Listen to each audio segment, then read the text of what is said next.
I didn't mean to hurt you. I just didn't care enough not to." She laughed after I confronted her about cheating. I started packing without a word. She stopped laughing and went pale. I said, "I didn't mean to leave you. I just don't care enough not to," and walked out. Hey viewers, before we move on to the video, please make sure to subscribe to the channel and hit the like button if you want to see more stories like this. And if you have your own story to share, send it to me. My contact info is in the description below. I'd love to feature it in an upcoming video. Thanks. The key was under the mat, right where I told her it would be. My flight home from the Denver conference had been canceled, then reinstated, leaving me landing at midnight instead of 4 p.m. I texted her from the airport, but got no reply. Not unusual for a Friday night. She was probably out with the girls, phone buried in the bottom of some glittery clutch. I just wanted my bed. The silence of our apartment was a relief after 3 days of forced networking. I dropped my suitcase by the door, the thud too loud in the stillness. That's when I saw them. 2 wine glasses on the coffee table, one with a lipstick smear the color of crushed berries, her color. A man's leather jacket was slung over the back of a reading chair, a jacket I didn't own. A cold, humming void opened in my chest. I walked, robot-like, down the hall. Our bedroom door was ajar. The scene was a cliché. Hers sleeping form, back to me, and the sprawling silhouette of a man beside her. His arm was draped over her waist. On the floor, a condom wrapper glinted in the streetlight bleeding through the blinds. I didn't scream. I didn't throw anything. The hum in my chest just got louder, drowning out everything. I backed out silently, went to the living room, and sat on the couch right next to the dirty glasses. I waited. An hour later, I heard a shuffle. The bathroom light went on, then off. He came padding out, shirtless, stopping dead when he saw me. He was younger, with the carefully maintained stubble of a guy who tries hard to look like he doesn't. He didn't say a word, just hurried back down the hall. I heard frantic whispering. Maya emerged alone, wrapped in her silk robe, her face a mask of panic hardening into defiance. The guy, Jake, I'd learn later, slipped past me with his jacket and shoes, not making eye contact, and let himself out. The door clicked shut. The silence returned, now charged and sick. "How long?" My voice sounded foreign, calm and flat. "Leo, it's not what you think." "It's exactly what I think. How long, Maya?" She crossed her arms, hugging herself. "A few times. It doesn't mean anything." "Months? Weeks?" 3 months. A laugh, bitter and sharp, tried to claw its way up my throat. I swallowed it. 3 months. I'd been in Denver presenting the project that would secure my team's funding, the project I'd worked late on for weeks, the one she'd called "your boring spreadsheets" with a teasing kiss. I thought the kiss was affection. Now I knew it was dismissal. "Why?" She threw her hands up.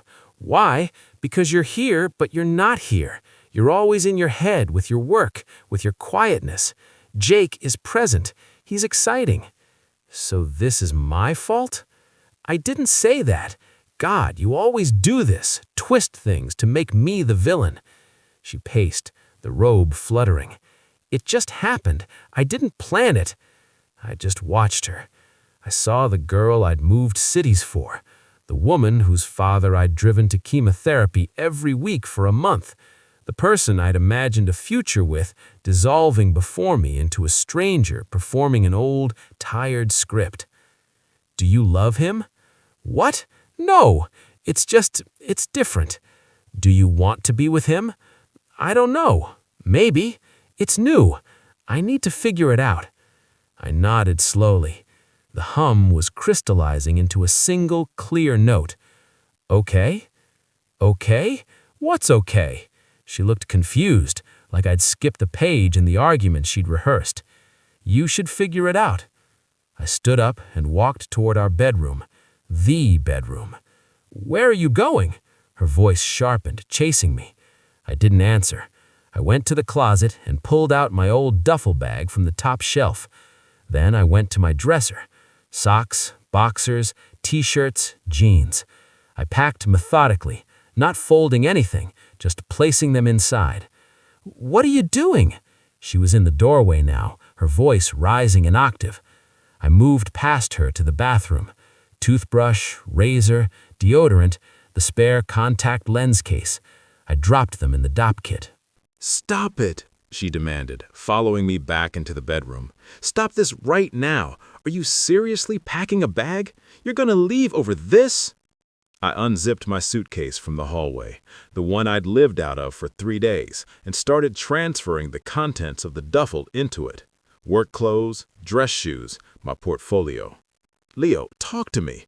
It was just sex. You're being ridiculous." I finally turned to look at her. The defiance was still there, but it was cracking at the edges, revealing the panic beneath. She couldn't control the narrative if I refused to read my lines. "Just say something," she shouted, the words bouncing off the walls. I took a slow breath. The clear note in my head was a command: do not engage, just go.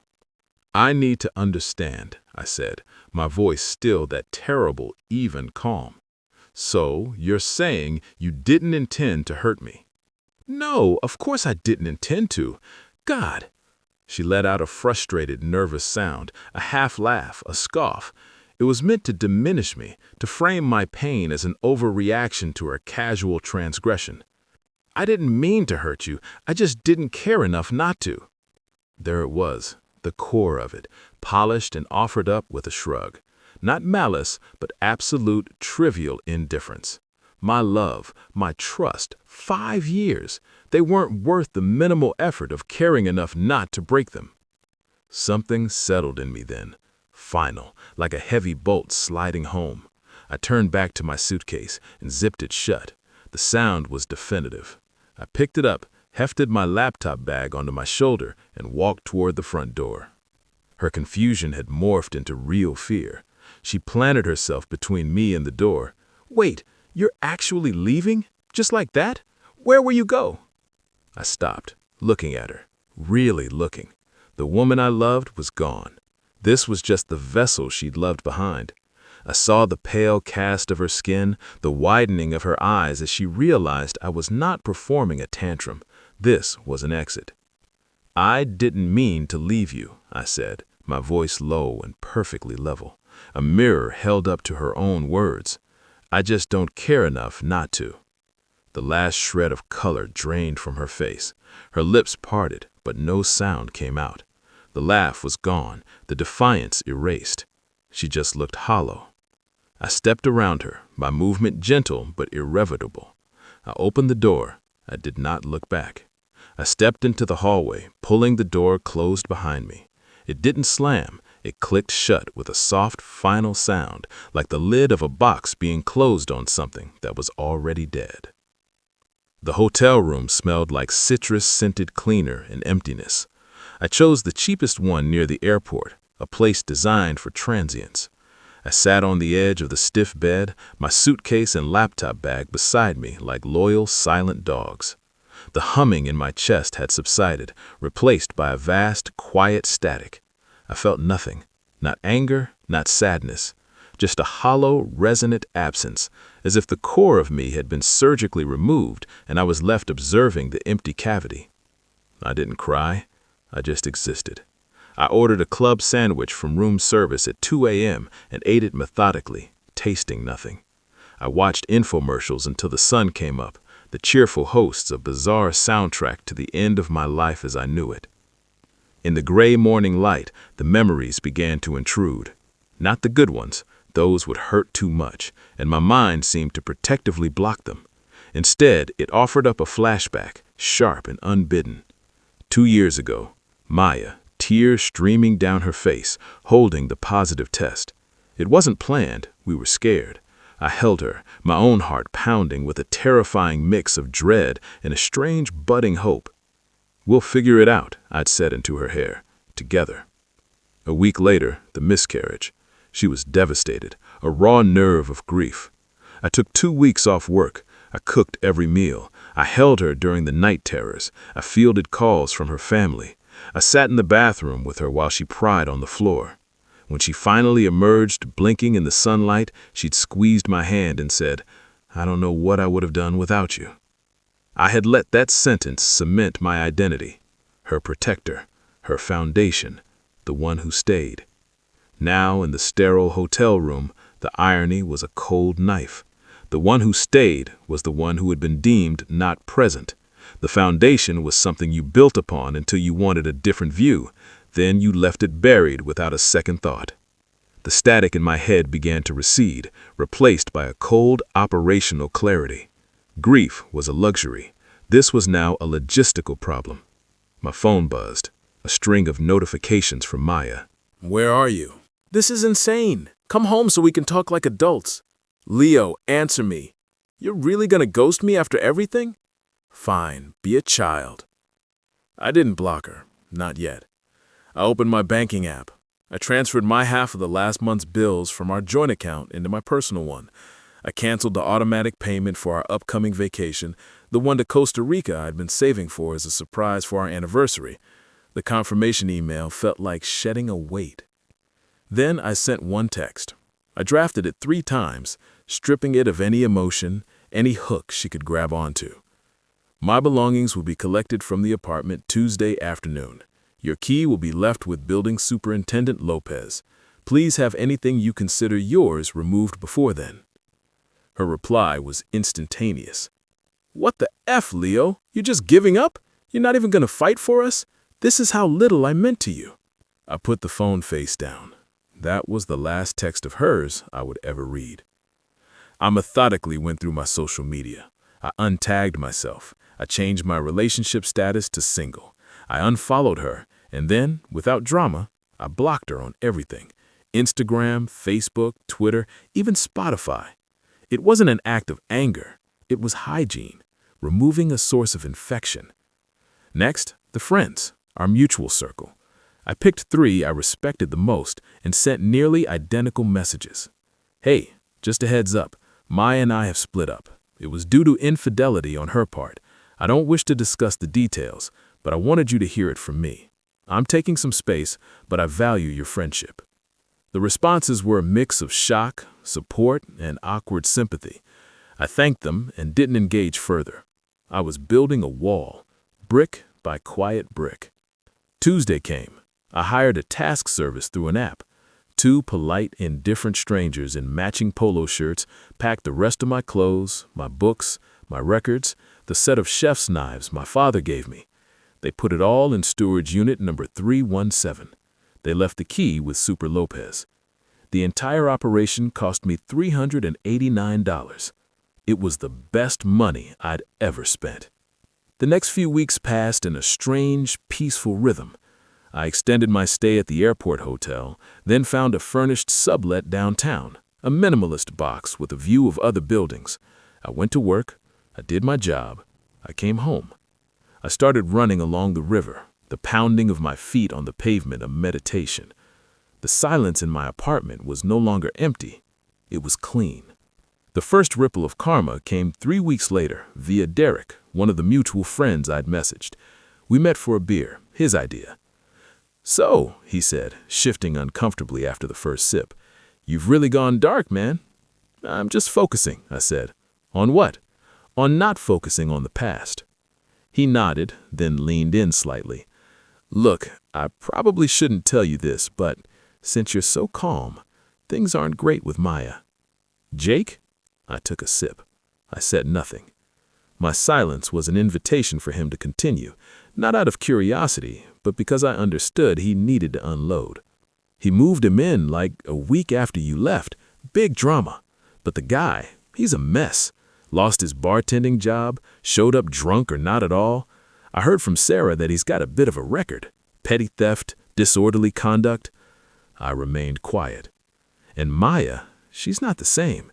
She posted all these new chapter pics with him, but last week she posted this vague quote about trusting the wrong people, then deleted it. Sarah said they saw them screaming at each other in a parking lot. He threw a takeout bag at her car. I felt a distant, abstract pity. The kind you feel for a character in a movie making obviously terrible choices. It had no connection to me. "Sounds unstable," I said finally, my voice neutral. "Yeah, no kidding. You dodged a bullet, man." I didn't agree or disagree. A bullet implies something was shot at you. This felt more like I'd voluntarily stepped off a path that was crumbling ahead of me. Anyway, that night, back in my quiet sublet, my phone buzzed with a text from an unknown number. Unknown. "Leo, it's Maya. I know you blocked me. Please, I made a huge mistake. Can we just talk? I'm so sorry for what I said, what I did. I'm so sorry." The words sat there on the screen, glowing in the dark room. I felt nothing. No thrill, no schadenfreude, no softening. Her apology was a pebble thrown into the ocean of my indifference. I didn't reply. I didn't block the number. I simply swiped the notification away. The screen went dark, reflecting my own placid expression back at me. The silence, once again, was absolute. And for the first time since I'd found those wine glasses, it felt like mine. The silence after her first text wasn't a tactic. It was simply my new state of being. Her words entered the atmosphere of my life and dissipated like smoke in a vast open space. I didn't feel strong or vindicated. I felt free. The shackles hadn't been broken in a dramatic struggle. I'd simply realized they were never locked, and I'd walked away from them. My life began to refill, not with noise, but with substance. I signed up for a woodworking course at the community center, something I'd always talked about with Maya, who'd called it a dusty old man hobby.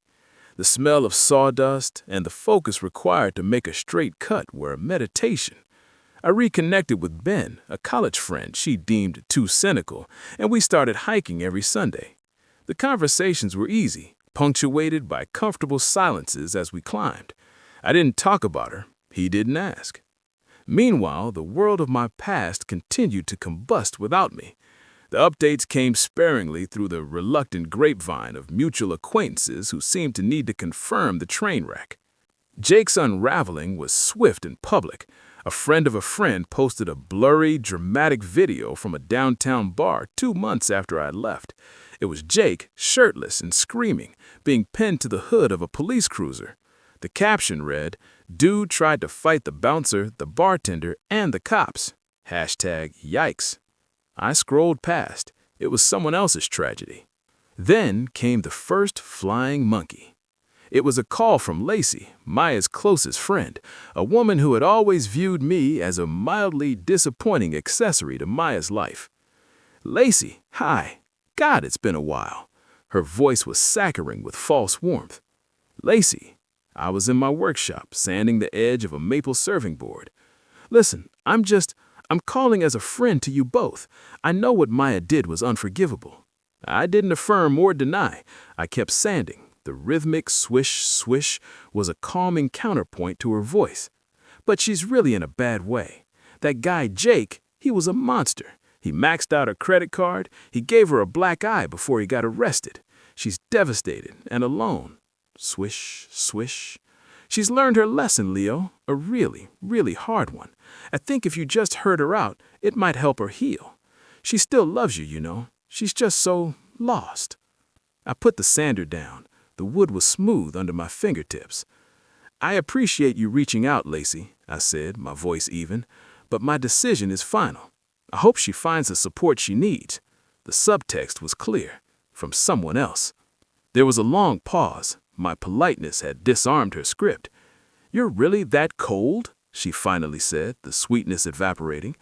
"I'm that resolved," I corrected gently. "Take care."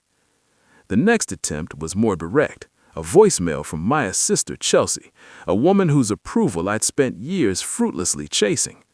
"Leo, it's Chelsea. Look, I never got involved in your guy's stuff, but this is too far. She messed up, okay? People make mistakes, but you abandoning her completely when she's at her lowest, that's not the man I thought you were. That Jake creep is in jail where he belongs, but she's the one doing a life sentence in her own head. Have some compassion. Call her." I deleted the voicemail. The man she thought I was a fiction, a placid, accommodating figure who existed to stabilize her sister. That man was gone.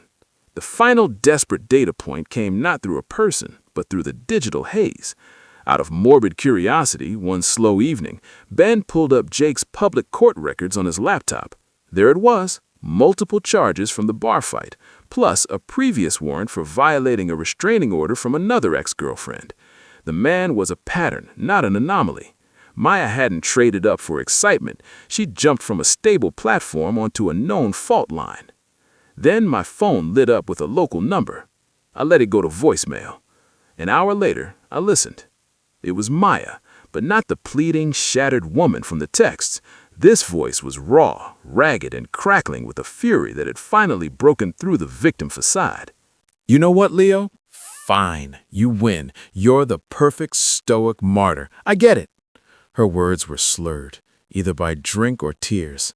I'm the villain. I'm the crazy who ruined everything. But you were never capable of real love, were you? Real love forgives. Real love fights.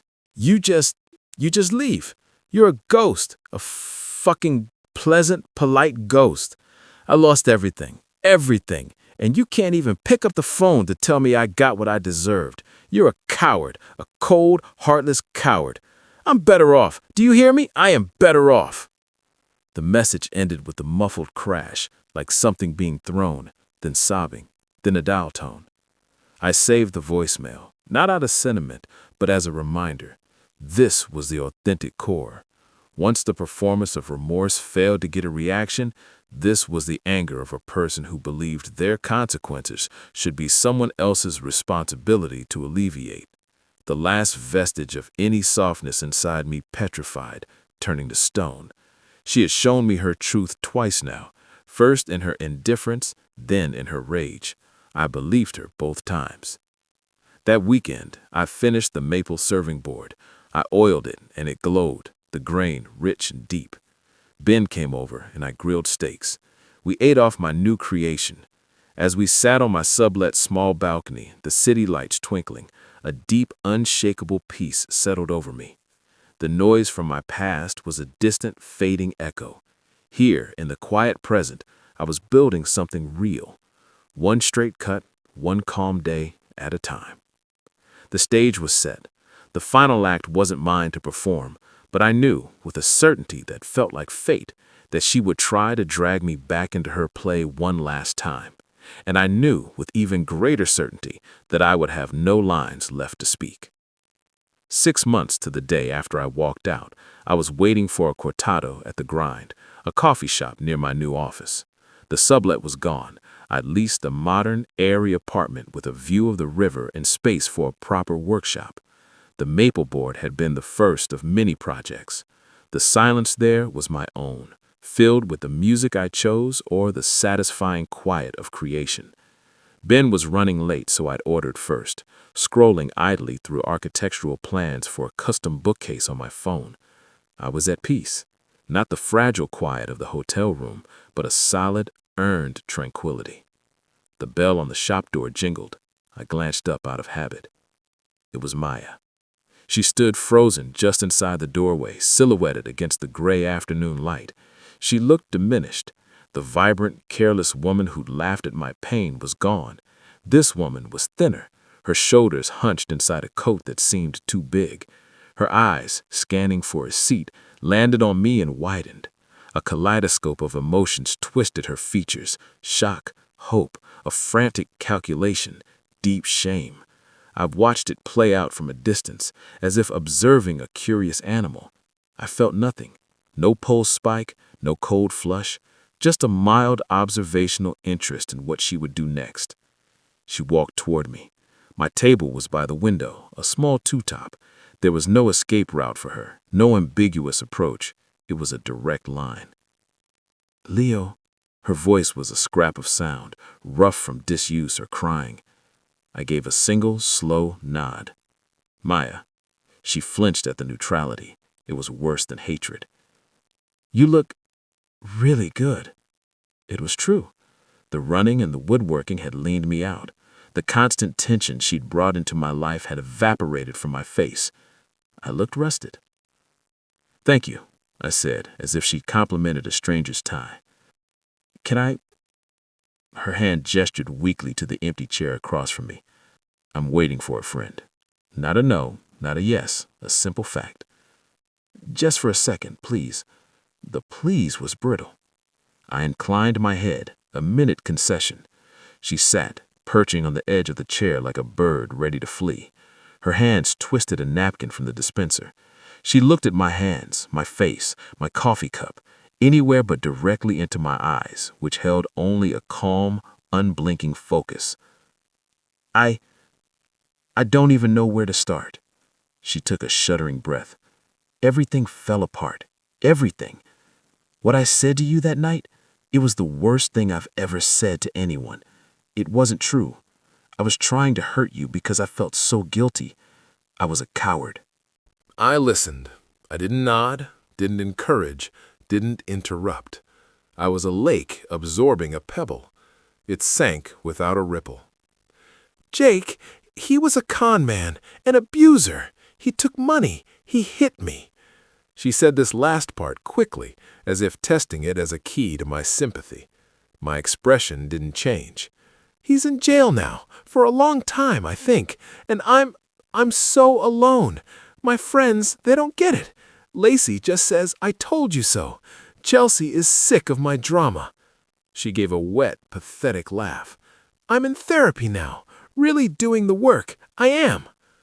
She finally looked up, her eyes searching mine for a crack, a flicker of the old Leo the protector, the one who absorbed her pain. She found only a polite, impenetrable surface. I've relived that night 1,000 times, she whispered, tears welling. I was an idiot, a cruel, selfish idiot. I threw away the best thing I ever had because I was bored and stupid, and he gave me cheap attention. I am so sorry, Leo. Not just for cheating, for the words, for making you feel like you were nothing. You were everything. The barista called my name. I stood, collected my cortado from the counter, and returned to the table. I didn't offer to get her anything. I took a slow sip, the rich bitterness grounding me in the present, this moment, this coffee. Her eyes followed every movement. She gathered her courage, a desperate hope lighting her tear-streaked face. Is there any chance, even for a coffee? Just to talk. Not now, but sometime. I'd understand if you hated me forever, but maybe we could find a way to be civil. Or I'd take anything, just a chance to show you I'm not that person anymore. This was her final play, the full vulnerability, the admitted fault, the promise of change. It was a good performance. It might have worked on the old me. I set my cup down with a soft click. I looked at her, really looked, and saw not the ghost of my past love, but a sad, stranded woman who'd burned her own life down and was now smelling smoke on the wind of mine. You told me the truth that night, Maya, I said, my voice low, even, and perfectly clear. You didn't care enough that night. That wasn't you being cruel. That was you being honest for the first time in a long time. I paused, letting the brutal kindness of that statement settle. I don't mean to hurt you by saying this, but that same truth means I don't care to revisit it, to relitigate the past. There's nothing for us to build from. There's only ash. Her face collapsed. The hope guttered out, leaving a hollow despair. So that's it? You don't feel anything? I feel peace, I said. It was the most honest and devastating thing I could have told her. I genuinely hope your therapy helps you find yours. At that moment, Ben pushed through the door, spotting me.